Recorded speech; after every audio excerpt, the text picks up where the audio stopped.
What's going on, you guys? Welcome back to the SFS channel. My name's Gavin, and today I've got some fantasy football Week 16 championship lineup advice for you guys with 5 must-start wide receivers with very underrated upside in this week's action. As always, before I get into today's video, make sure you guys have gone down and subscribed to the channel and turn that bell on so you guys are notified whenever I come out with a new video or go live for a fantasy Q&A, which I'll be doing today for you guys to answer any questions going into your championship game. So without further ado, let's not waste any more time. Let's hit the intro and get into my top 5 wideouts for Week 16.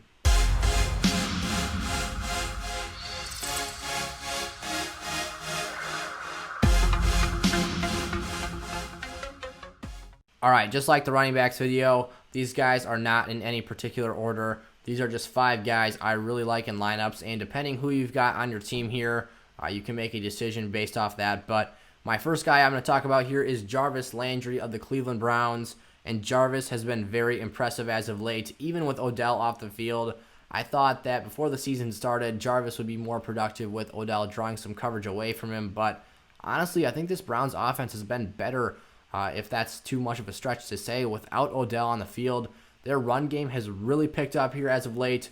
The play action game is on fire, and these guys are just hitting players wide open down the field. Baker Mayfield is locked in, and these guys, whatever you want to say about the Browns, they are playing good football right now, and Jarvis Landry is as well. He's at New York to play the Jets this week, the 26th ranked unit against the pass, and we've seen the Jets give up some absolute blunders in the secondary and just have guys wide open for touchdowns. And Jarvis Landry, being the most talented guy on this football team as a pass catcher, I really like the upside there.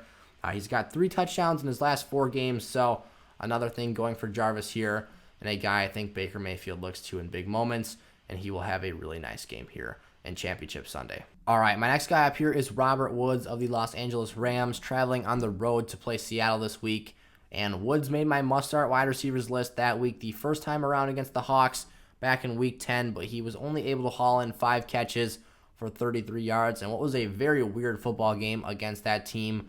I mean, Jared Goff had over 300 yards passing, but was not able to find a passing touchdown. So I expect that number to go up this week. Obviously, Jared Goff probably not going to throw for much over 300, but I'd expect 2 or 3 touchdowns to the air without Cam Akers on the field. But Woods, I've loved his safe floor all season long. I think he'll continue to put up nice numbers here down the stretch and be a very valuable fantasy asset. So, like I said, with that safe floor and the upside this week against the Hawks, I think Woods is in for a very nice fantasy performance and going to be a key part to many lineups. My third must-start wide receiver this week is Corey Davis of the Tennessee Titans, playing the Green Bay Packers this week. And I know what some of you guys are thinking.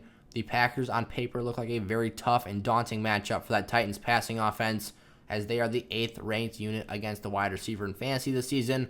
But the majority of that lack of production comes from Jair Alexander, who usually takes and shadows the opposing team's number 1 wideout for most of the game and erases most of their production. I mean, he held Calvin Ridley catchless this season, as well as Mike Evans and others. So Corey Davis, though, I think on the other side is really where we're seeing wide receivers produce this year.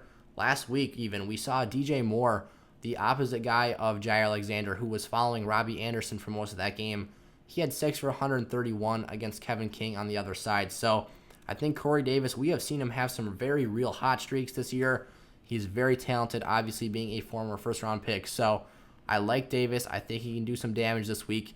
I think is a very sneaky guy at wide receiver 2 or flex in lineups here in Week 16. And then Marvin Jones here against the Tampa Bay Bucks is another guy I really like. And Jones has been very, very productive with Kenny Golladay out of the lineup this season. Him and Stafford have seemingly hit a stride here over the back half of the season and have been a very productive combo.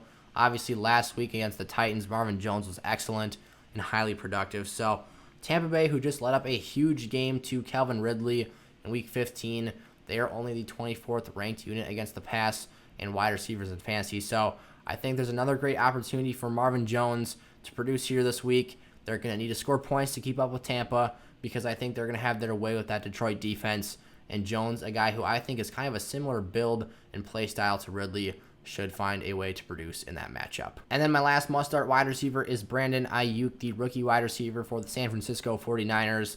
And Aiyuk has been so impressive here as of late. He has been on an absolute tear in his last 6 games here. He is against the 22nd ranked Cardinals this week, and has 6 straight games of 14 or more fantasy points. I think he is so underrated in fantasy right now. He's right up there with Justin Jefferson even. Maybe not quite as high of a ceiling, but I think he's more consistent than we've seen Jefferson be at times this year. So 5 TDs in his last 7 games. He has earned my trust, and I think is a guy who is pretty much just a wide receiver lock-in at wide receiver 2 at this point. So Aiyuk, I trust him heavily here down the stretch. He had another great game last week against Dallas, and I think he continues the great body of work. So Aiyuk needs to be in lineups this week, and is going to be a guy who I think is a major contributor to championship lineups. Those were 5 must-start wide receivers for Week 16 NFL action. If you guys enjoyed today's video, head over to my Patreon and support my content here on the SFS channel. It's completely optional, but it really helps me out and continue doing what I'm doing for you guys with all the time I put into this. So thank you guys so much for watching. If you haven't already, go subscribe and turn that bell on so you guys are notified whenever I come out with a new video. And I'll see you guys next time. Peace out.